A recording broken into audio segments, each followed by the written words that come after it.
Hey guys, working on one of my customers' cars here. It's 2006 Honda Element. I'm going to show you guys where to lift it and how to do a front brake pad and rotor removal.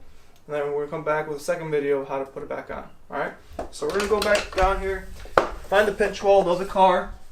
We'll find the pinch weld, the lifting point. And then we're going to lift the vehicle up.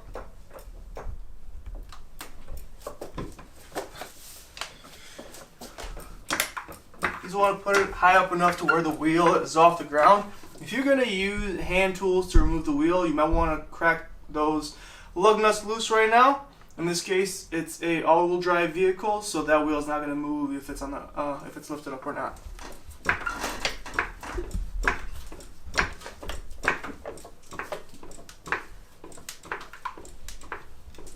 Okay, so it's high up enough.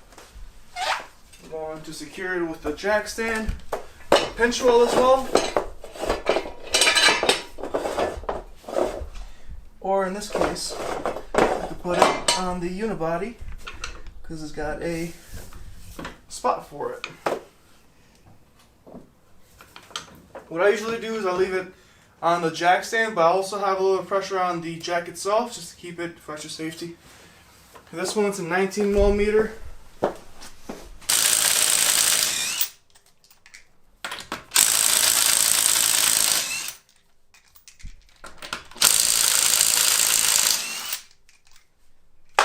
Let's get the wheel off, put the lug nuts on the side, give it a little light tap on the wheel, stick it up, get it off, then move it out of the way. Here we have the rotor, we have brake pads, caliper, and caliper bracket. The first thing you should do is, sometimes if you can, rotate the steering wheel. In this case I'm not going to do that, it's too much work. And you want to access, there's two bolts back here, also known as pins. They're caliper pins. And there is a 10mm bolt on top and a 10mm bolt on the bottom, and the caliper will come right off. So I'm going to do that first. Personally, I use some Harbor Freight tools. This right here is from Harbor Freight. It extends, so for some extra leverage, and also have their colorful sockets. It's actually possibly going to be an 11 and 12mm on the.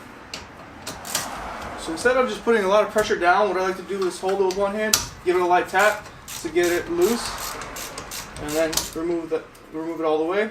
The top one I like to leave a few threads in there to remove the bottom one first, because when I remove the bottom one, this whole caliper is going to swing this way because of all the torque on it. So what I'm going to do is leave the top bolt in, a few threads just to get the bottom one loose, then now I can get the top one off.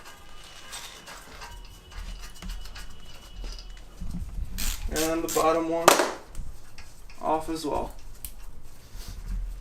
So for this job, you usually charge about an hour worth of labor for the front axle.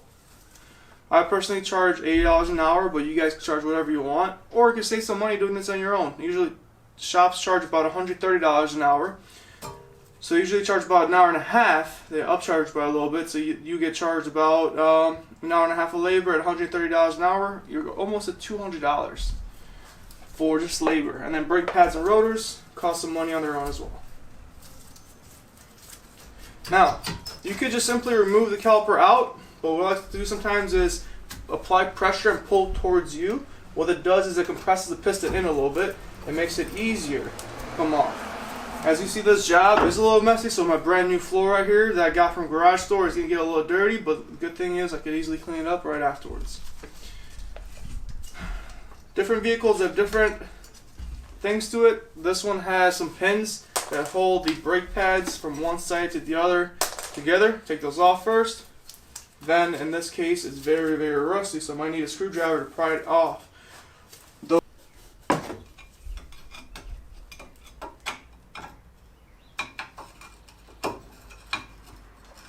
They're really rusted in there, and they really don't want to come off. There we go.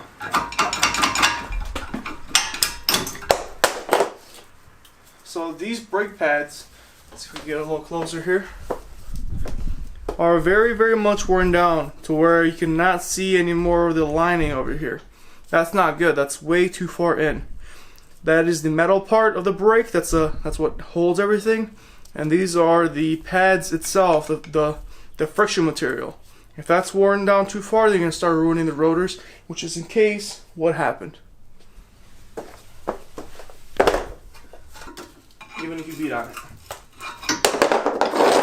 Oh, look at that. The rear brake pad came in two different pieces. That's one, that's two. This rotor is not good anymore. I will show you guys in a second once I remove this caliper bracket off. Before I do that, I want to show you guys the pins. These are the slider pins that you need to lube up whenever you do any brake job. So I have to lube these up before I put them back together. Otherwise, you have a frozen caliper or a frozen pin, and that will ruin your brand new brake pads and rotors. And your parents, you, or your customers are going to be very upset.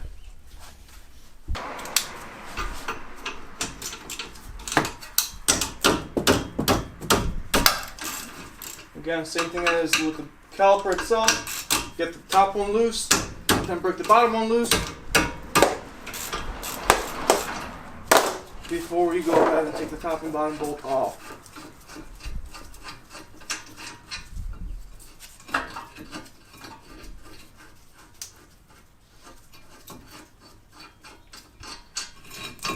These are two bolts, and these is what it will look like when you remove the caliper bracket. This is a little rusty, so you might want to clean it up a little bit to make the customer happy, yourself, or your parents happy. There's these clips right here that you need to remove. Remove those clips. You need to put new clips on there, and you need to clean up the clip section. And then lastly, this beautiful caliper right here that's been ruined. There is a Phillips screw right here that you gotta remove, and this whole thing comes right out.